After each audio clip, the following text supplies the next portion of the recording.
Good morning, Ms. Johnson. Ma'am, you're charged with driving while your license is suspended. You're facing up to 6 months in jail and or a $2,000 fine. We're going to do probable cause. You have the right to remain silent. Anything you say can and will be used against you. You have the right to have an attorney present. If you cannot afford, one will be appointed to you, ma'am. Yes, Judge.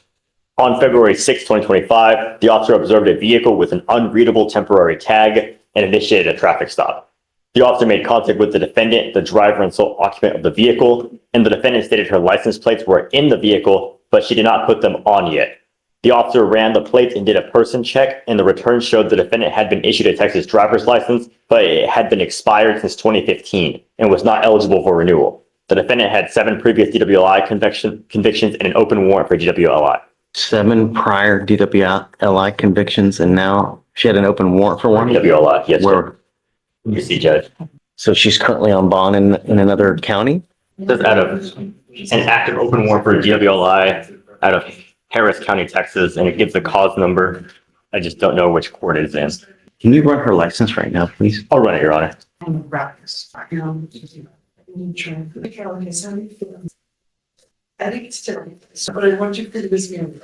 You need to understand, ma'am, that this is absolutely serious business. You know, I have people that send me emails and letters now begging me what to do and try to help them out because they've gotten into an accident where they've injured someone else and they have now been filed a lawsuit where someone else is trying to get $50,000 from them and they're begging, what do? I don't have money. I don't have this. I don't have that. That's why we have car insurance, so that when you are in an accident, you are covered, because you never know when it's going to happen. That's why they're called accidents and not on purposements, right? There are many accidents out there that you can, if you maim someone, who do you think they're going to come after? And if they get a judgment after you, it'll trail you for the rest of your life. We have no license on file for Ms. Johnson in our system. Stop. If you do not have a Texas driver's license, ma'am, you are not allowed to drive. Do you understand? Totally. You will be signing an affidavit with me today. This is a promise that you're going to make to me that you're not going to drive. If I find that you do, I can have a contempt hearing. You can be facing an additional 6 months in jail and a $500 fine every time you drive. Take it seriously. I don't care if there's a burning building and 50 children that need to be saved. Your attitude says a lot, and it's really unfortunate. But somehow we have to get through to you, Ms. Johnson. If you don't have a license and liability insurance in your name, you're not allowed to drive. If you show me that you do, then I will take this restriction off. So let's do this. I will give you, I know you're itching to say something, but I've got a bunch of prosecutors here.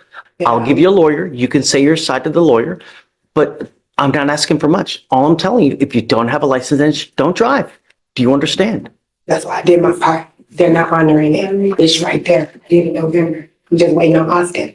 I've done my part. I don't know. So Exactly. what you need to do is you need to call DPS in Austin and figure out, hey, what do I need to do to get my license? But I can give you a lawyer today. Talk to the lawyer, and the lawyer can also help you out. But until that point, until you have an actual license and insurance, do not drive. Are we clear? All right, I'm going to have you come up here, swear to this, then I'll have you sign a wreath of Victoria, and I'll have you take a seat in the jury box. We find your lawyer here momentarily. I'm sorry, Vic, what was the last name? Williams, 17. Mr. Williams, you were charged with assault of a family member. You were facing up to a year in jail and or a $4,000 fine. We are going to do probable cause. You have the right to remain silent. Anything you say can or will be used against you. You have the right to have an attorney present. If you cannot afford, one will be appointed to you, sir. Yes, Judge. On February 8, 2025, the officers were dispatched to a disturbance call. The officer met with the complainant, who stated that she and the defendant were in a 7-month relationship. The complainant stated that she shoved the defendant with her shoulder and that the defendant then grabbed her and threw her around. The complainant advised that the defendant was grabbing her face and neck area and has pushed her to the ground, causing pain. The officer observed a laceration on the complainant's hand and a swollen lip. The officer made contact with the defendant, who stated that he lost control and that he admitted to shoving the complainant. Williams, I'm going to find that there's probable cause to go forward with your case. I'm ordering you as a condition of your bond not to have any contact with this person. Do you understand? If you have contact with this person, if I find that you're in possession of a weapon, I'm going to revoke your bond, put you in jail. No more PR bonds. I want my community safe. I don't care who it is, what color they are, whether they're a small farm animal. I don't care. Everyone gets protected. Do you understand? Do you have the ability to hire a lawyer, Mr. Williams? I will take a look at an affidavit. I'll see whether you qualify, and then I'll have you take a seat in the jury box. I'll have you sign a reset with Victoria now. Do not leave until you sign our bond conditions. Do you understand? And then I'll have you talk to a lawyer here momentarily. I work with her, so I'm sorry? you should work at the same on. That's going to be an issue. I don't want you to have contact with her. Actions have consequences. Did you get appointed, Mr. Williams? Yes, Your Honor. Great. I wanted you to look at probable cause to see if you guys had any issues with it. That's why, or wait, no, maybe that was another case. Tell me. We were approaching, there's a MOAB and bond conditions that have no contact. The parties no longer live together, but they work at the same place, and there's a chance that their schedules could coincide with each other. State's okay with no threatening and harassing, but. Have you reached out to the complaining witness? Do you Yes, know? so, I mean, she's not on board, regardless, but I confirmed that they don't live together, so my suggestion was to have no threatening or harassing, that way both of them can work. But I want to make sure that she's protected, that she doesn't have any kind of fear. She's not really concerned, from my understanding, but, I would suggest just keeping the residency restrictions so that, because they don't live together, Mr. Williams, come up. and then just, keep the no threatening or harassing contact for that purpose. Good morning. So your lawyers asked for me to modify your bond conditions to say no threatening or harassing. I will acquiesce, but you have to understand what is threatening or harassing. Doesn't matter what you think. It's what she perceives. So if I'm going like, is that threatening or harassing? It most certainly is, and it can get you in trouble. I don't know what kind of relationship you have with this person, but if it's a type where you're constantly butting heads, you got to be careful. There are many, many vindictive people in this world, and you never know if all they got to do is call, hey man, he's doing this, he's doing that, and then you're going to end up back. So you got to be careful. You understand? Okay. So the only thing I'm doing is I'm modifying the conditions so no threatening or harassing contact. The residential restriction will still apply. So you cannot go to the house listed in the order for protection. Any more questions, anything? No, Your Honor. All right. Good luck. Does you want me to refile that? Because I know the language that's typically in there. Yeah, I would, just in case, so it's nice and clean. Yeah. Sounds good. I'll file that now. Thank you, Judge. Oh, and no weapons too. Yes, sir. Okay. That's why you were waiting, the interpreter. Yes. Hola, buenas tardes. Is it Olivio or Olivo? Olivo. Olivo. Mr. Olivo, you're charged with two cases. You're charged with assault of a family member. You are also charged with interference with the emergency request for assistance. On both of those cases, you were facing up to a year in jail and or a $4,000 fine. We're going to do probable cause. You have the right to remain silent. Anything you say can and will be used against you.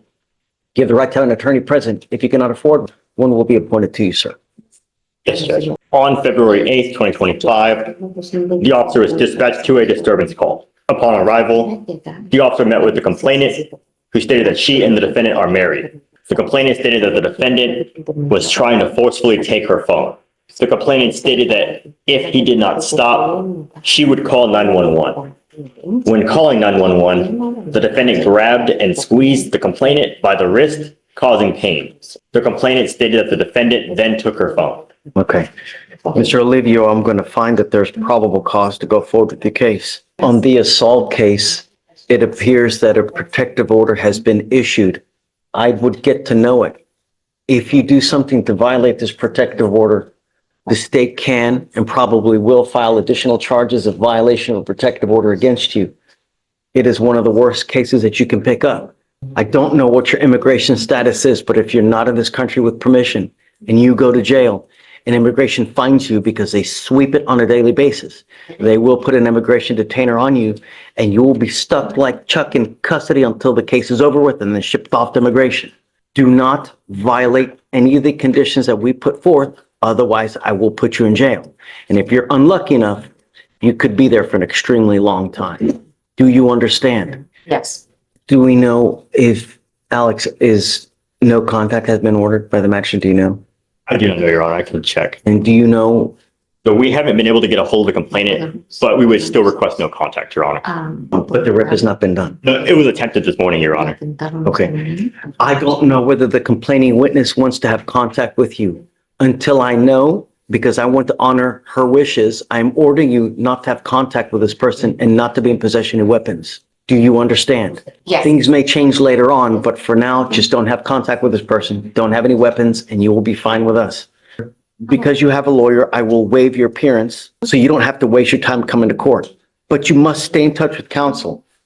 If she tells me she can't get a hold of you because you're gone and you're not responding to phone calls or text messages, or you pick up a new case, I will revoke your bond and put you in jail. For now, I will have you sign a receipt with Victoria. After that, we'll have you take your seat in the jury box while we get your bond conditions, we'll have you sign it, and after that, you'll be free to go.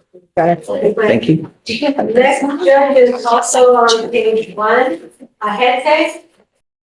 Do you have an arraignment? Yes. Okay, come On, on. Rashad Husband, come on up.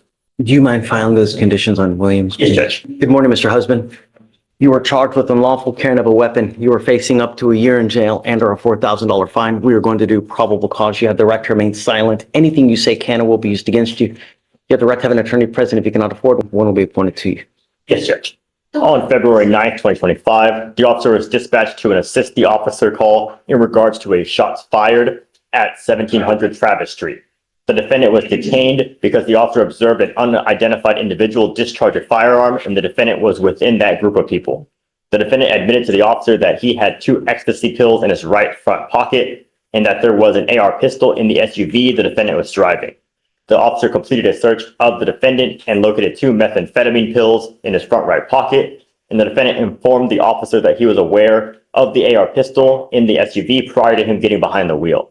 The officer located the AR pistol on the floor in the second row of the SUV within reach of the driver. The substance was believed to be methamphetamine based on training experience with a weight of 0.61 grams. Then I'm going to find that there's probable cause. Wait a second. He says that the AR is his? He says he was aware that it was in the vehicle and it was within his reach in the vehicle. Whose vehicle is it? I don't believe it says in the DIMS, it says he was driving the vehicle. How do you put it on him? Allow me to read the full DIMS, Your Honor. Yes, Your Honor. It says that he was driving, so it would be that he was in care custody control because he was operating the vehicle with knowledge that the firearm was in there and it was within his reach, his ability to grab the firearm. Diego Camacho? Not, how do we know that it was in there while he was driving? How do we know that they didn't put in there after the fact? The defendant stated that he was aware that the AR pistol was in the vehicle before he got into the driver's seat, before he started driving. No. It just said that he was aware. Okay. Don't add stuff in. I'll read the complete DIM. Read it.